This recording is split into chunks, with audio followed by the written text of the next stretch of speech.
परशुराम और कर्ण की कथा। कर्ण वैसे तो माता कुंती का पुत्र था, लेकिन वह कुंती के विवाह से पहले जन्म ले चुका था। इसलिए कुंती ने लोक लज्जा के भय से उसका त्याग कर दिया था तथा नदी में बहा दिया था। कुंती इस बात को लेकर आश्वस्त थी कि कर्ण सूर्यदेव का पुत्र है, इसलिए उसकी रक्षा हो जाएगी। नदी में बहाने के पश्चात उसका पालन पोषण एक सूत के घर में हुआ था, इसलिए कर्ण को सूत पुत्र भी कहा जाता है। स्वयं कर्ण को भी नहीं पता था कि उसकी माँ का नाम कुंती है तथा वह क्षत्रिय कुल से है।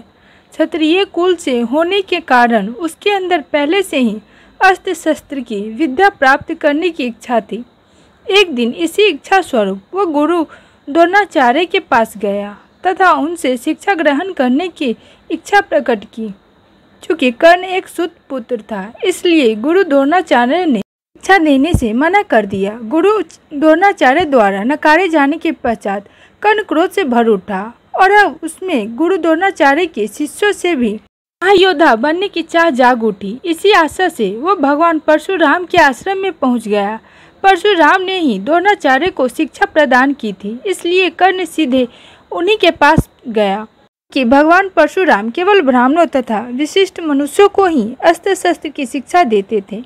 इसलिए कर्ण ने ब्राह्मण वेशभूषा धारण कर परशुराम के पास गया तथा स्वयं को ब्रह्मपुत्र बताया। इसी के साथ उसने उनसे शिक्षा प्राप्त करने की इच्छा प्रकट की। भगवान परशुराम ने भी उसे अपने शिष्य के रूप में स्वीकार कर लिया। कर्ण परशुराम के सभी शिष्यों से अधिक तेज तथा बुद्धिमान था, इसलिए उसने बहुत तेजी से सब ज्ञान प्राप्त कर लिया। भगवान परशुराम भी कर्ण की योग्यता से प्रसन्न थे। उन्होंने कर्ण को अपना संपूर्ण ज्ञान दिया तथा हर अस्त्र शस्त्र चलाने के मंत्र सिखा दिए। कर्ण ने भी भगवान परशुराम से ब्रह्मशास्त्र चलाने का मंत्र भी सीख लिया। एक दिन भगवान परशुराम थक चुके थे, इसलिए उन्होंने सोने की इच्छा प्रकट की। वे कर्ण की गोद में अपना सर रखकर सो गए। उसी समय एक रक्त चूसने वाला कीड़ा कर्ण की जांघ में घुस गया तथा उसे डंक मारने लगा। कर्ण को उस कीड़े द्वारा रक्त चूसने से बहुत पीड़ा हुई, लेकिन वह हिलता तो उसके गुरु की निंद्रा टूट जाती, इसलिए वह उसी आस्था में पीड़ा सहन करते हुए बैठा रहा। वह कीड़ा लगातार उसका रक्त चूसता जा रहा था, जिस कारण वहाँ बहुत बड़ा घाव हो गया था। साथ ही उसमें से रक्त बाहर निकलने लगा था। वह रक्त बहता हुआ भगवान परशुराम के पास भी पहुँचा, जिससे उनकी निंद्रा टूट गई।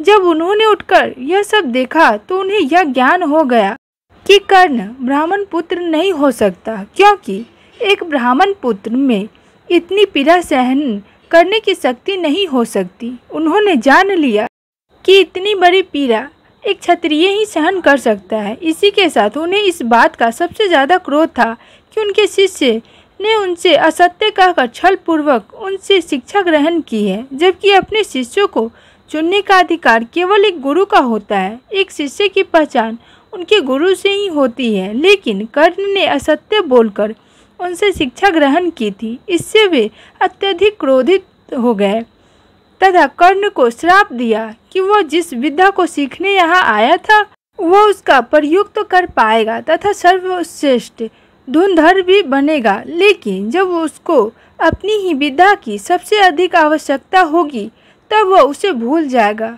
कर्ण की मृत्यु कैसे हुई? भगवान परशुराम के द्वारा दिया गया है। यही श्राप कर्ण की मृत्यु का कारण बन गया था।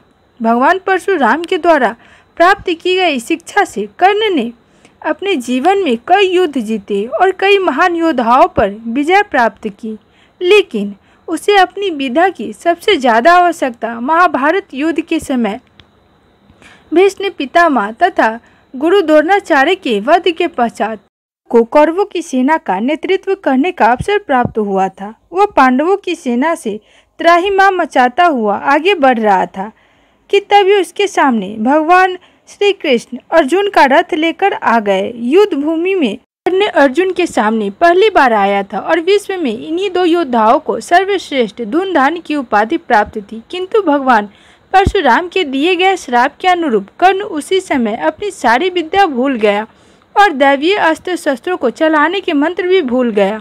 इसी का लाभ उठाकर और भगवान श्री कृष्ण के आदेशानुसार अर्जुन ने कर्ण का वध कर दिया। इस प्रकार महाभारत के भीष्म युद्ध में कर्ण की मृत्यु का भगवान परशुराम से छल द्वारा शिक्षा प्राप्त करना और उनके परिणाम स्वरूप मिला श्राप था। तो फ्रेंड्स, ये कहानी कैसी लगी कमेंट्स में ज़रूर बताइएगा। अच्छी लगी तो प्लीज़ मेरे वीडियो को लाइक करके शेयर कीजिएगा और ऐसे ही कहानी सुनने के लिए मेरे चैनल को सब्सक्राइब करके अपना प्यार जरूर दीजिएगा। आज के लिए इतना ही, फिर मिलते हैं अगली वीडियो में नई कहानी के साथ। तब तक के लिए बाय, जय हिंद, जय Bharat, take care, thanks for